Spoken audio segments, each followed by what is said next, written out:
I think it's important to understand who these families are to really understand what's happening.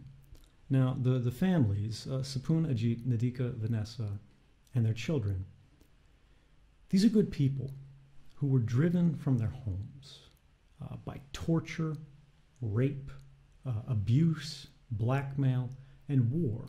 Circumstances that are really difficult for us to imagine, but these are documented. These aren't allegations, these are facts.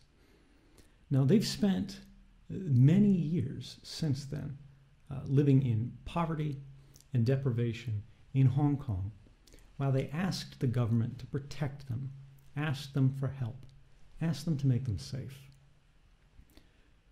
Now, what they're facing is a transparent injustice from the very people that they asked to protect them.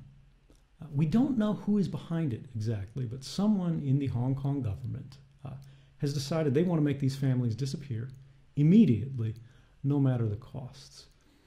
Now, if we're being generous, maybe this is happening at a low level. Maybe somebody's trying to protect their bosses from bad press. We don't know.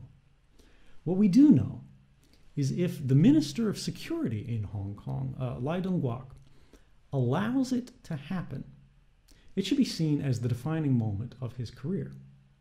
Maybe we're wrong. Maybe, and I hope this is true, he'll show us that he's the kind of man that we need in government and work to get these families immediately resettled and protected, whether in Hong Kong, Canada, or somewhere else. But hope is not enough. And with the stakes so high, we can't take chances. So because of this, I understand that the family's lawyers, led by Robert Thibault in Hong Kong and Marc-Andre in Montreal, have filed an emergency petition to have the government of Canada protect them.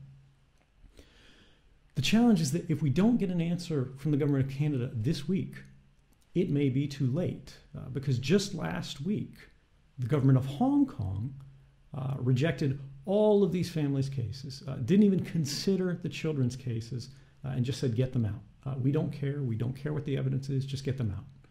They could be arrested at any time. The children could be separated from their parents, and the families could be returned to the very places where they face torture or worse.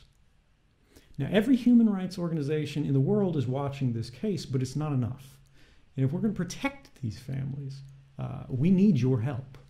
So please, if you're watching this, if you care in any way, call the Minister of Immigration in Canada, Ahmed Hussein, or the Consulate of Canada in Hong Kong, or the Hong Kong government itself, and ask for them to help these people, to look at the case and go, look, it doesn't matter what the politics are, it doesn't matter what happened here. This is about protecting people's lives. Don't be afraid to call, because if we wait or we're not sure, we'll all wonder why we didn't do more. Thank you.